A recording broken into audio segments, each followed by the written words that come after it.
My hitbox is too big for my already large body. My legs are made up of one giant rectangle. How I left the shop like this is a question for my creators.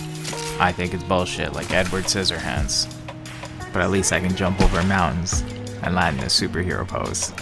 So I guess things aren't all bad. Does this not remind you of Superman flying with his one arm out? If Superman carried shotguns, and you're never truly empty-handed when you have a grappling hook.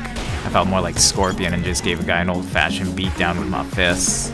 But if we're gonna start getting serious, I guess who I'd really like to be is probably Spider-Man. But if you want to get that feeling, you're gonna have to go play OG Titanfall. And there you become Spider-Man, crossed with the Punisher. So you know this is one of those comic arcs where it doesn't matter what you do, you could kill off a character and everything would be fine by the next issue. It's just a wild ride. That's how Titanfall feels to me.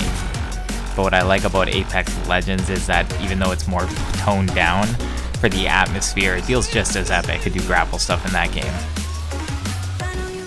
I think it has to do with the fact that you feel more human in Apex Legends, you're more grounded. You do have a specialty, but you're not superhuman, whereas in Titanfall, I'm getting a huge dopamine rush of grappling every second of the game.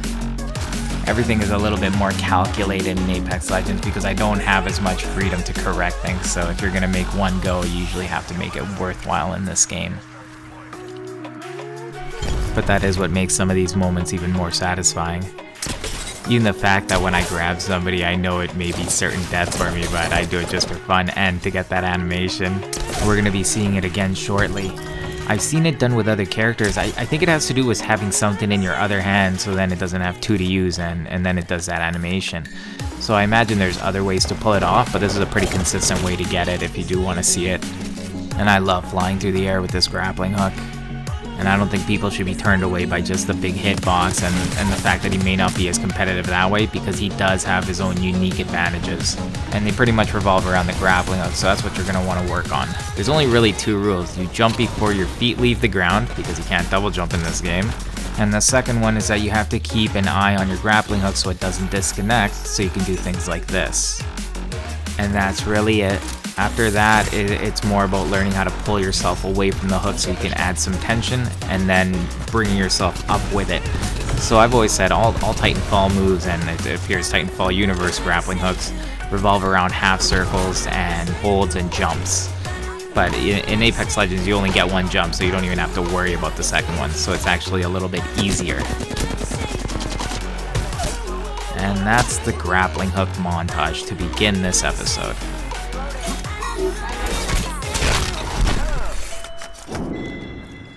Did you like my moves? My grapple is very useful. Yeah, it's pretty useful because look where I am now. I'm in the middle of nowhere. And this guy doesn't even have anything in his crate. So let's get out of here. You don't have to do anything too calculated. Just make sure you don't hit your head on something, and then after that, as long as you hit your jump, you're going to be able to slingshot out of there. And on a completely unrelated note, but somewhat related, I just want to see more of this. You know in Mario 64 how every time you jump backwards there was an animation with like a backflip, you can do side flips, you can do like 900s, like Mario was just, he was crazy. He had all these sick animations to jumps that were basically the same where they didn't have to have them. But it added so much to the gameplay. It looked great. Now what if you combine that great look with really tight hitboxes? Maybe you can even out, then you'd be jumping like a Jedi, you know, into like one of those windmills to throw up people's aims, and you'd be doing like Matrix dodges and, you know, things of that nature. I would actually like to see more diversity in character jumps. I think that's a very neat way to make them different altogether. It almost makes them more unique for every class. Like, why would every guy always jump the same? Or why does every guy look the same when he's sliding? Things like that. I know it takes more to make, but you can see how things like that can really add. Having a roll versus a regular slide can be something unique to a character that may usually be big, but he's nimble. You know, things like that. Things to mix it up and possibly balance them a little bit better. Because I guarantee it's crossed their mind that they could just make Pathfinder Gibraltar a little bit shorter, and that could solve everything. But then you're losing the dynamics of the characters, right? They do want to add something different, and they're doing it visually right now. So you don't want to compromise little and big characters. So one thing that they may do is add a little bit more health to the bigger guys, just an extra shot. And that could be one way to do it, but there's definitely going to have to be some sort of change, because eventually if you start getting into tournaments, people are definitely going to be taking the smaller hitboxes. But going back to Mario, wouldn't you want to see those diverse flips in different directions, different kind of barrel rolls, sliding? I can turn those rectangles I call legs into a toboggan and just slide down the hill at people really fast. By the way, I'm fixed. He knew that. He's just trying to take advantage. Like, I already saw that one coming. Like, that's why the zipline isn't as good as the grappling hook. But if you combine both of them, then you can be really tricky. And then depending on how you actually shoot that zipline, sometimes you can jump back onto it and grab it again. That can also make you harder to hit. Mix that in with some grapples as well, and you're going to be doing pretty well on a zipline. If you could shoot the zipline straight up, then it would be so much more lethal. But it doesn't let you do that. Like, there's a lot of places on these cliffs where you just cannot aim your zipline. And I don't see why not. They actually have some pretty good timers in this game. They give you a generous 30 seconds to be in weird positions in this map if you manage to get up there one way or another.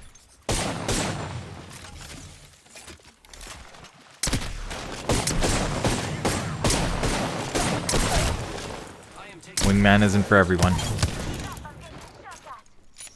And I'm sure it's different depending on if you're on console or PC. I think we're going to have to give the patch a little bit of time. But I still think that the Wingman is probably one of the best weapons in this game if you can land your shots. I find the Hemlock single fire to be so accurate. It's just a very friendly gun to shoot. It's probably one of my favorite to have in hand right now. And I like the idea of carrying a Hemlock for far distances and then a Wingman for close. But the shotguns are so much stronger and easier to use up close that it always makes you question, why are you doing it?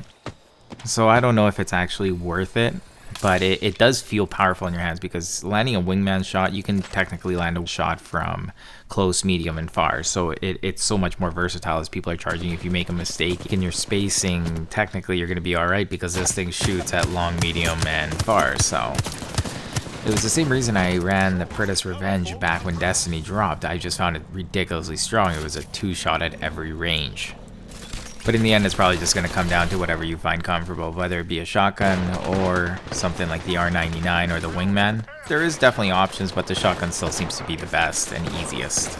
Like, what do you think about the reload glitches, if it's even a glitch, to shoot the shotgun faster? I have to imagine these things are going to be patched, because it's kind of the same problem that Fortnite had. Way too much shotgun.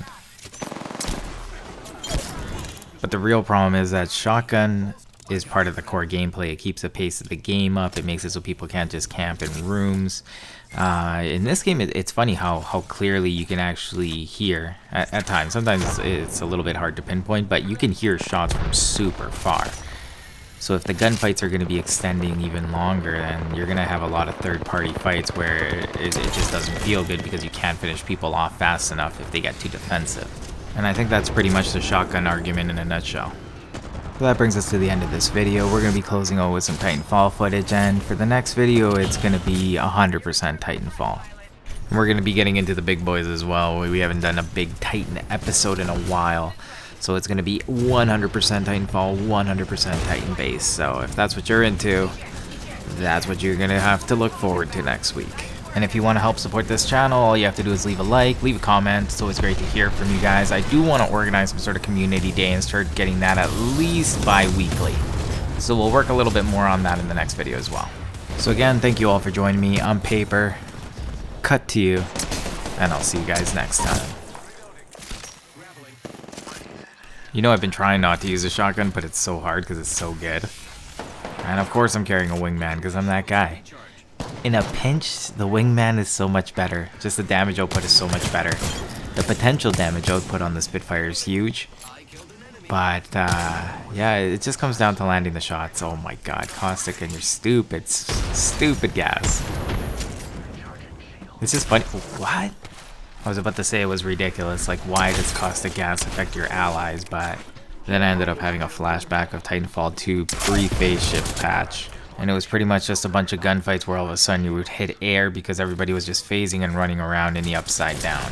But after the downfall of phase shift came the age of the grapple. And it was glorious.